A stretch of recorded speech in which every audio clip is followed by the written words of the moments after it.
Harreessa oolte. Manumaan oole eessan oole seete? Sa'aatii 8tti mana dhufeen ture manni immoo cufaa ture. Bishaan waraabuu gadi ba'e sa'aatii sanitti. Silaa boomban yaa'aa ture ati maal gochaa alaa waraabda? Haa ta'u immoo warra eenyutu waraabde? Warra biqilaatii waraaba warra biqilaa shakkaadha jennaan. Bishaan boombaa caalaa bishaan boollaa akkamitti bareeda ta'e natti himtaa? Isumattu gisee tokko si dabbare kootu bishaan waraabbadhu naan jedhe kanaaf hin naqe. Kanatti bishaan waraabbachuu hoteela wajjin deemta gaa?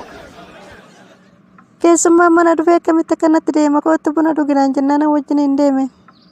Har'aan guyyaa meeqa wajjin dhugda waan hundaaf iyyuu maal si obaasa? Har'a bichaa wajjin hin dhugne isaayyuu qooqaa bichaan dhugeeni. Sila waan biraatis dhuguu fedhii qabda jechuudha lammaffaa kotteen kee manaa bahuutti hin agarta. Tola lammaffaa gadi bahu bakka. Kaleessa maal taatee cirraan badde nan dhufan jenne?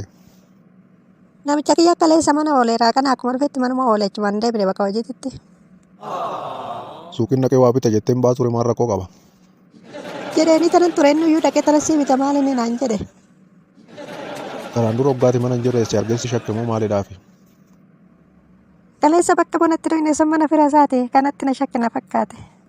Maal jettee mana fira isaati? Wayyoo anaafis dhumeera kasi qofaa miti. Ifoo kamitti sii dhumatetti maal taate? Ejjetta wardiyyaa galee hojjedha biddeen irraa naaduu isaaniitti wayyoo naa dhumate. Makiinaan qaba naan jenne dureessa naan jenne akkamitti wardiyyaa galtaati subdachuudha? Osoon dureessa ta'e kan akka keetii kana faana dhaabadda dureessa akka kiyyaa kana faana dhaabadda malee. Wayyaa carraa koonaa tokkotti taphate.